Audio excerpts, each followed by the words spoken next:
আজই সাবস্ক্রাইব করুন এবং দেখুন আপনার প্রিয় শো। সবই বুঝতে পারছি, কিন্তু তোকে এই স্মৃতি মুহূর্তগুলো থেকে তো বেরোতে হবে। জানি তোর কষ্ট হবে, কিন্তু ওর থেকে তোকে দূরে থাকতে হবে। ওর সমস্ত স্মৃতি, সমস্ত যা আছে সবকিছু মুছে ফেল নিজের জীবন থেকে। কি ব্যাপার জামাইবাবু, আপনাকে দেখে মনে হচ্ছে আপনি ভয় পেয়ে গেছেন। এই ছবিতে যে মানুষটি আছে তাকে আপনি চেনেন? আপনার সাথে কোনো সম্পর্ক আছে না? নাকি আপনার এই বাড়ির সাথে যে শত্রুতার কারণটা সেটা ছবির মধ্যেই লুকিয়ে আছে? একেবারে দেবতার মতো মানুষ ছিলেন। তখন আমার নতুন চাকরি, কতবার যে উনি আমায় বিনে পয়সায় দেখে দিয়েছিলেন। আচ্ছা, আপনি ডক্টর দাসকে চেনেন, মানে চিনতেন?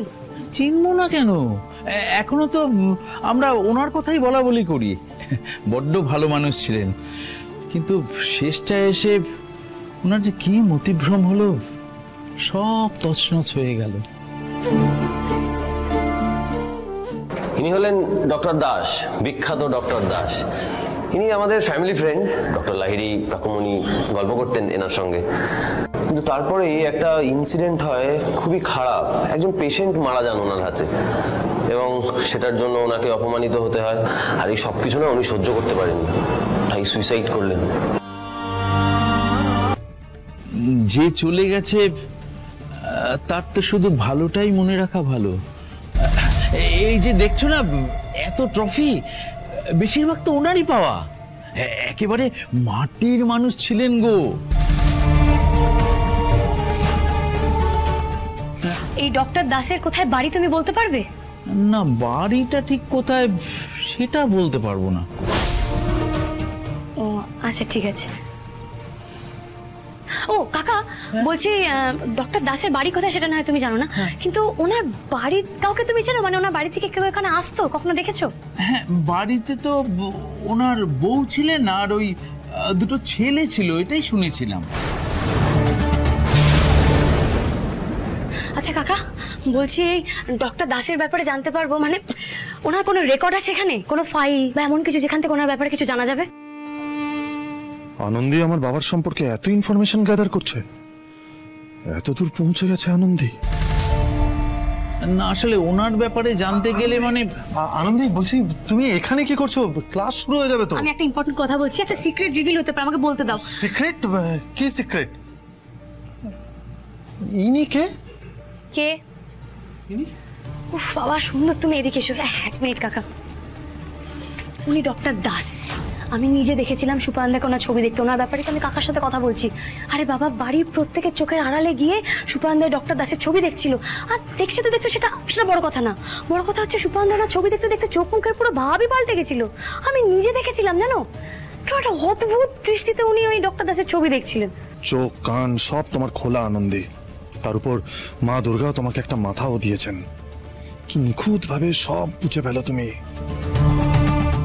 আরে তুমি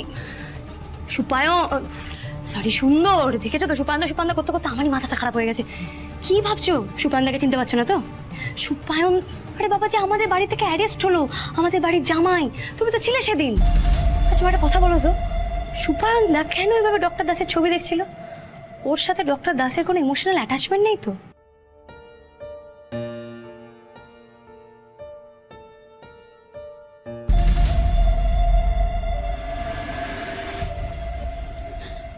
কেন এগুলো করলো?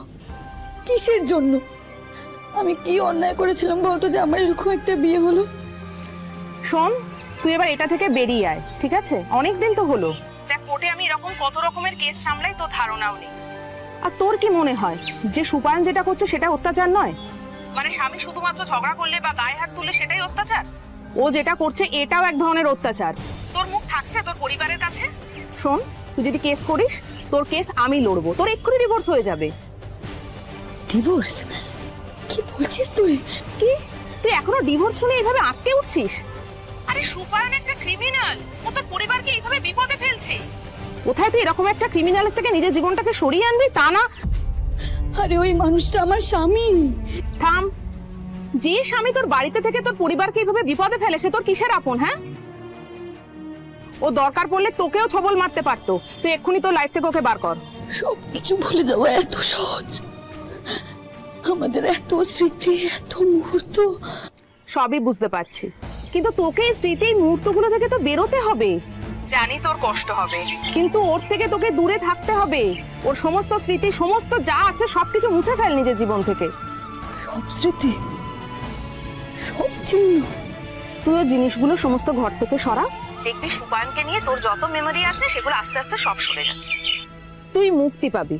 আমাকে বন্ধু ভাবিস তো? তাহলে আমি যেটা বলছি সেটা কর।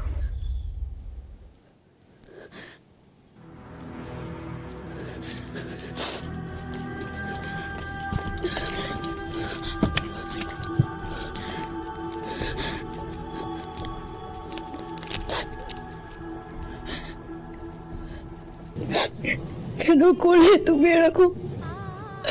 সারাটা জীবন তোমার পাশে ছিলাম আমি। যখন বাবা বাড়ি থেকে বার করে দিচ্ছিল তখনও আমি আটকে ছিলাম। ও বেইমানি করেছে, ওকে কোনোভাবেই আমি ছাড়বো না। ও বাবা, ও বাবা, ওকে মেরো না বাবা, ওকে ছেড়ে দাও বাবা, ও তো তোমার জামাই হয় বাবা। ও বাবা, ও বাবা, ওকে পুলিশে দিও না বাবা। তুমি আমার কথা একবার ভাবো বাবা, আমার তো জীবনটা শেষ হয়ে যাবে বাবা। ইস, কি বোকা ছিলাম। বোকা ছিলাম বলেই তো তুমি আমায় ঢোকাতে পেরেছো বলো। কিন্তু আর পারবে না, আর পারবে না।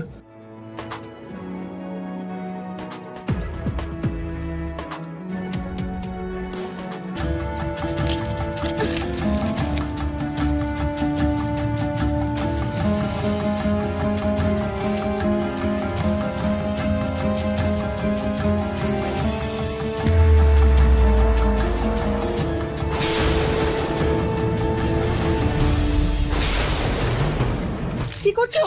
কি করছো অন্তিকা? কি দেখছো দেখি? সুপারের ছবিগুলো ছেড়ে দিয়েছো কেন? এবার দেখছি কি করছো? তুমি আমাকে আলাইলা দাও, বন্ধ। যে স্বামী নিজের স্ত্রীকে সবার সামনে এভাবে ছোট করে না, আর সাথে এটাই করা উচিত। দিন অ্যালবামটা। এটা করো না, এটা করো না। তোমার স্বামী, তার ছবি ছিঁড়তে নেই। কি করছো? অন্তিকা প্লিজ করো না। এটা না, এটা না, এটা ওর পরিবারের ছবি। দেখো দেখো, ওর ছোটবেলার ছবি কত যত্ন করে রেখেছে। এই কাজ করো না, এই কাজ করো না অন্তিকা, এই কাজ করো না। আমার পরিবারের লোক ওকে অনেক ভালোবেসেছিল, এই বাড়িতে বিশ্বাস করে থাকতে দিয়েছে। কি করলো ও সবার সাথে?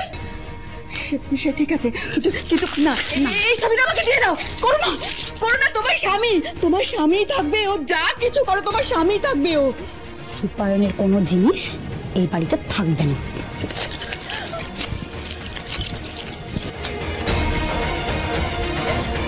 আর স্বামী না, ও একটা আসামি।